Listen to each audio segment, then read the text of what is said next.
What is good, YouTube? It's your boy Chris, and we're here on Spurs Spotlight with another banger. Now, today we're going to be going back and looking at Spurs players' draft comparisons. With the draft coming around and all these draft comparisons flying around, I want to go back and really look at how accurate some of those are, because you don't know until you know what I'm saying? We're going to be looking at Bleacher Report's draft comparisons because they had all the Spurs I was looking for, and that's just what I want to rock with today. But let's not waste too much time and let's get to it. So starting off with Keldon Johnson, they list his height and weight down here along with his wingspan. He has a 6'9" wingspan. It looks like he has small arms, kind of. He's like on that Desmond Bane type. But as you see here, they compare him to Miles Bridges. I mean, I could see that. Can y'all see that? I think Miles Bridges is he dunks a little bit better. I'm not too familiar with his game, but I just know he dunks and he can shoot some threes occasionally. And I think that's about what Keldon Johnson does. He doesn't really get in the mid-range game or nothing like that.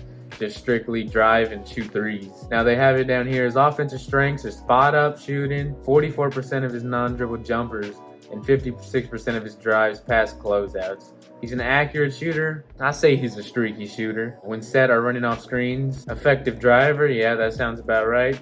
Kiefer Johnson was also his runner. Is that like that's like the little floater, right? Yeah.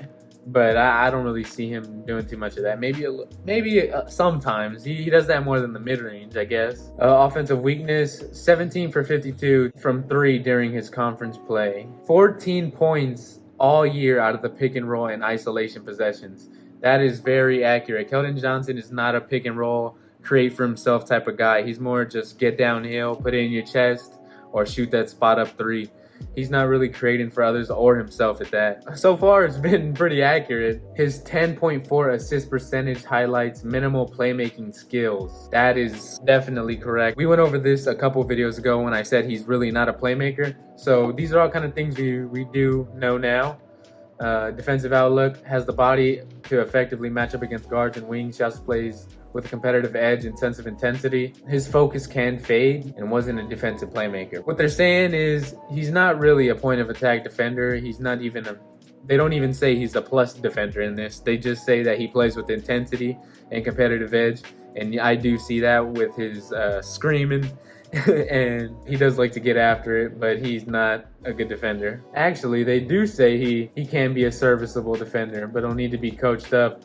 He's not a serviceable defender. He's a liability on the defensive end, in my opinion. But let me know what y'all think. Don't count an efficient rookie season. NBA's deeper arc will call for an adjustment. Projected role, a backup wing. I think they hit this one spot on. It will take multiple seasons, but Johnson has a chance to emerge as a rotation wing, an ability to apply pressure by attacking. Honestly, it didn't take long for him to make an impact. I think he was more NBA ready than they thought. But overall, I think this was accurate. He is more of a Miles Bridges type role player coming off the bench is what we had him playing last season, and I think that's where he'll remain for the rest of his career. If I had to give this comparison a rating, I would give it a 10 out of 10, honestly. Next up, we got Devin Vassell. Now let's go ahead and see what they have to say about my boy Young Devo. 6'6", 180, Mikal Bridges. Shooting and defense has helped Devin Vassell earn a label as the draft's premier 3-and-D wing. At 6'6", with plenty of athletic ability and a high release on his jumper, it's easy to envision his strengths carrying over into the NBA. There could also be more offensive upside to unlock after Vassell's encouraging improvements to his pull-up and specialty shot-making skills. From the scouting report, this also sounds pretty spot on. As you can see, there was more offense upside to be unlocked. Vassell has just taken a jump on the offensive end year by year. And with this season, I think his playmaking was actually seen as an improvement. He went from just attacking on the offensive end to now creating for others. He went from being just a 3-and-D wing to now he can be one of the primary ball handlers that runs your offense.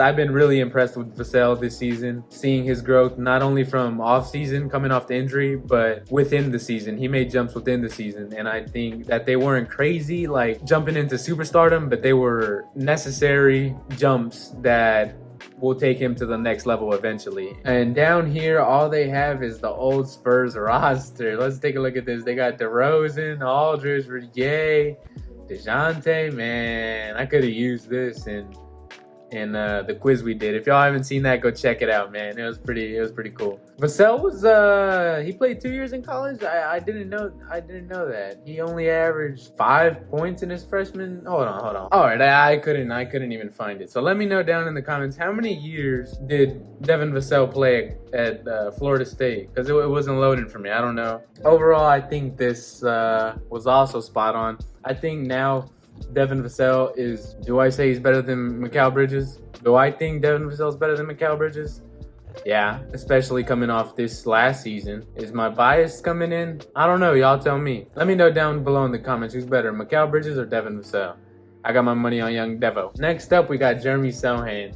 I don't know who they could compare Jeremy Sochan to. Let's see what they got for my boy Jeremy Sochan. Nicholas Batum. That's kind of nasty. Not nasty in a good way. Sochan's versatility checks valuable mix of boxes that allow scouts to overlook the lack of scoring firepower.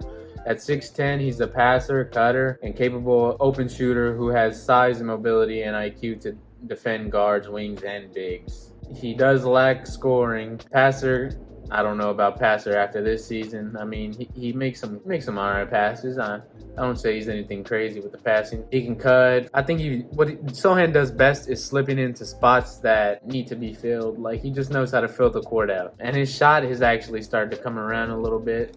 Obviously, it still needs some work, but I don't think he's Nicholas Batum. I think he's more of an Aaron Gordon type. That's not his archetype. That's more of his role.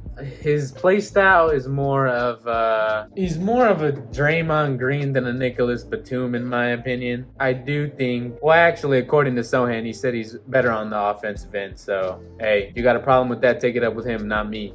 But, yeah, I do think he's more of like a Draymond type player. I think that might be the first draft comparison that wasn't spot on, but it's all right. Sochan averaged 9.2, 6.4, and 1.3 steals per game in his one season at Baylor. The 19-year-old born in Oklahoma. He was born in Oklahoma? But he spent most of his childhood in England. Elite defensive prospect who can defend across all positions, Kevin O'Connor wrote. I think that is accurate. He's one of the elite defenders in the league, in my opinion. The numbers say that himself, so I'm not just talking out my behind. There may be no better defensive player in the nation than Baylor forward Jeremy Sochan. That's a hot take, but if he's guarding a wing, I don't think there's too many better at defending wings than Jeremy Sochan.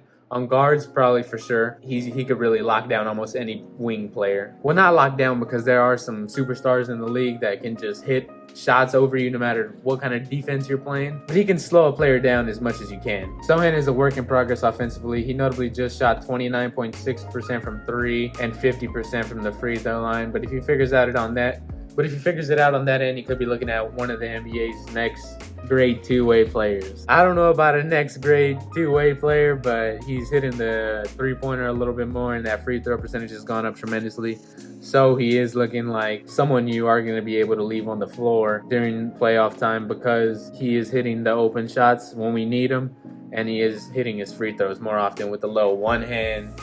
Yeah, they broke his game down pretty good, but Nicholas Batum, I don't see it. Maybe I don't watch a lot of Nicholas Batum, but I didn't see this one. And last but not least, we got Victor Wembanyama's pro comparison. You know what I'm saying? We got the boy Wemby on today. Pause. I think I've seen this draft comparison before, so I'm just gonna go over it with y'all, but I think this might be one of the craziest pro comparisons I've ever seen. If you can find a draft comparison crazier than this, y'all let me know, but this was like ultimate glaze. So here they just talk about Wemby. We'll try to capture the way Wembanyama, a player who might as well be seen from the future, draws from the past and present. In other words, we'll work up a series of comparisons for a player who is, by definition, incomparable. Right here, they say he has the half-court handles of Kevin Durant.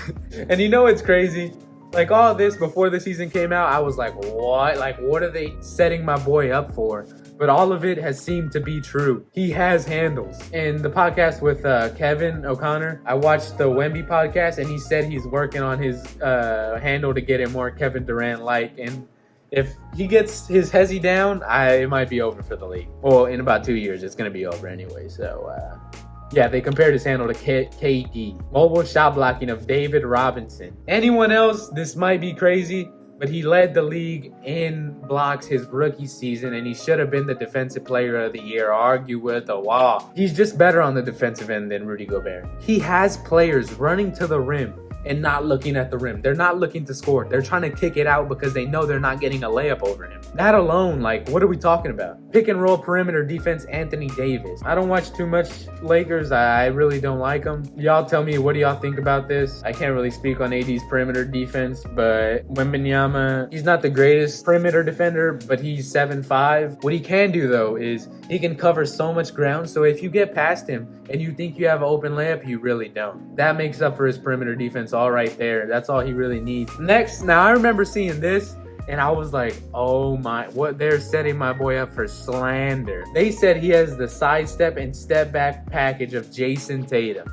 This is not a lie. He shot 40% on pull-up threes. He led the league in step back percentage. Granted, he didn't shoot the volume of those players, but that still has to account for something. He has a nasty step back. And Wemby also said that him moving off the dribble and stepping back really helps him get on balance because he's so freakishly long. His step back and sidestep is crazy. There's so many plays where I can recall him just like shooting, like sidestepping crazy. And I'm like, this better go in or Pop's about to rip this man a new one. But they go in for the most part, and I can't argue with the stats. Interior finishing, Kristaps Porzingis.